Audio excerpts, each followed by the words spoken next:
Assalamualaikum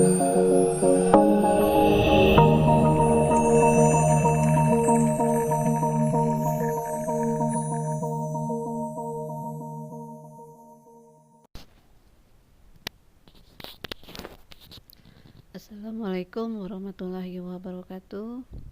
Baiklah, saya akan melanjutkan penjelasan materi mata kuliah Sistem Informasi Akuntansi yang mana sudah memasuki pertemuan ke-6. Baiklah, di dalam pertemuan ke-6 ini saya membahas mengenai bagaimana cara pengendalian internal pada sistem informasi akuntansi.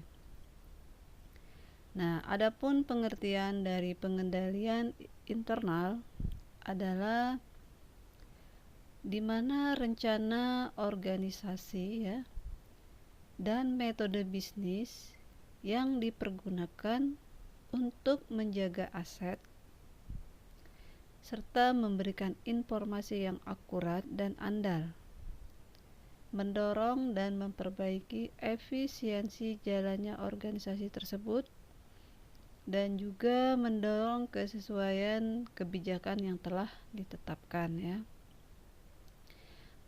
Adapun tujuan dalam pengendalian ini supaya kita bisa mengontrol apa yang terjadi di dalam perusahaan tersebut pada bagian-bagian yang terlibat di dalam perusahaan tersebut, terutama di bagian internalnya. Nah, di dalam klasifikasi dan prosedur-prosedur internal ataupun pengendalian khusus yang digunakan dalam sistem pengendalian internal dan pengendalian manajemen, di sini terbagi ada 4 kelompok pengendalian internal, yaitu pertama yaitu pengendalian untuk mencegah dalam arti mengontrol ya, mengendalikan untuk pemeriksaan, kemudian mengendalikan korektif. Nah, di sini ada juga yang disebut dengan pengendalian umum dan pengendalian aplikasi. Pengendalian umum ini artinya aktivitas yang terjadi di dalam sistem informasi akuntansi tersebut. Kemudian contohnya di dalam prosedur-prosedurnya ya, yang terlibat di dalam perusahaan tersebut juga antar bagiannya ya. Kemudian pengendalian aplikasi yang sudah diterapkan ya. Nah, di dalam aplikasi itu sangat penting sekali dilakukan pengendalian aplikasi ya.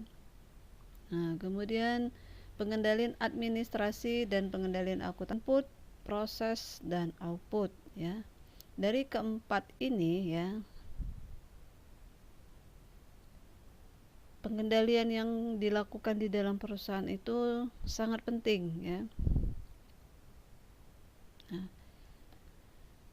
adapun pengendalian dan exposure yang dibutuhkan untuk mengurangi terjadinya resiko ya yang mencangkup pada dampak finansial akibat suatu kejadian yang sering terjadi ya.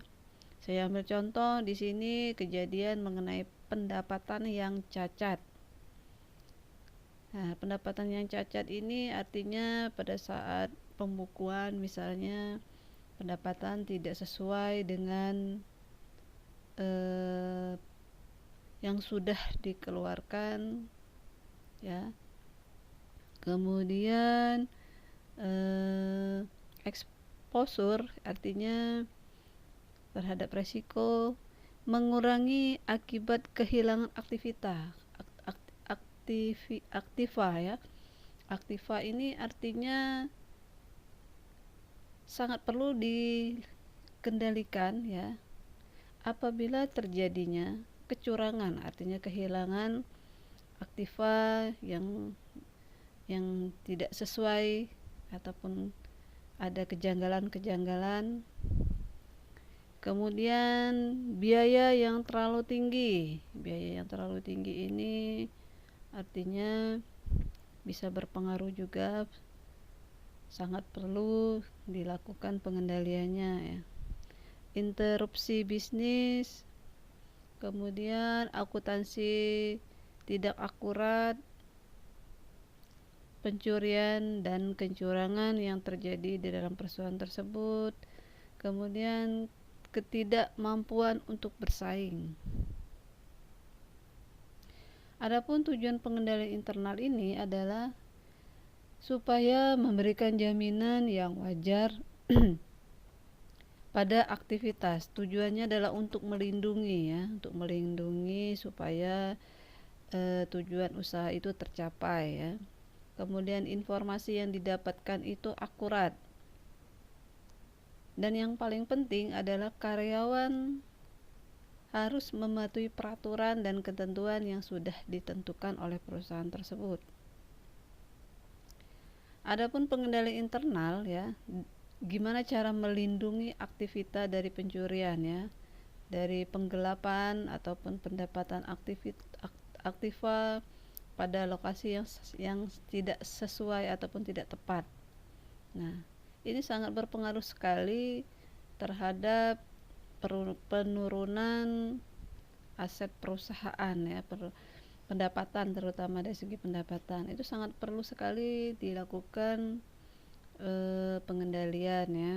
Nah, di dalam perusahaan itu sangat sering sekali ya, artinya sering melakukan pelanggaran ya. Pelanggaran itu misalkan di sini penggelapan yang dilakukan oleh karyawan tersebut, misalkan korupsi ya. Nah, itu akan kelihatan. Nah, bagaimana cara mengendalikan ya? Dari proses rehabilitas pelaporan keuangan, kemudian dari proses operasinya, kemudian dari peraturan yang sudah berlaku itu tidak sesuai ya, misalkan ada terjadinya pelanggaran ya. Nah, maka di dalam pengendalian internal itu sangat sering sekali terjadi ya, tidak sesuai yang kita harapkan pada peraturan yang sudah kita tetapkan ya. Nah, di sini mengenai penilaian resiko ya. Penilaian resiko ini pengendalian mengenai teknologi informasi terhadap aplikasi tersebut dan keamanan sistem informasi ya.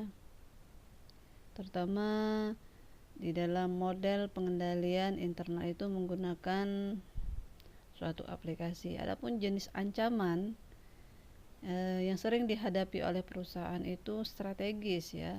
Misalkan strategis yang sudah rencanakan tidak sesuai, artinya tidak sesuai dengan prosedur yang sudah ditetapkan.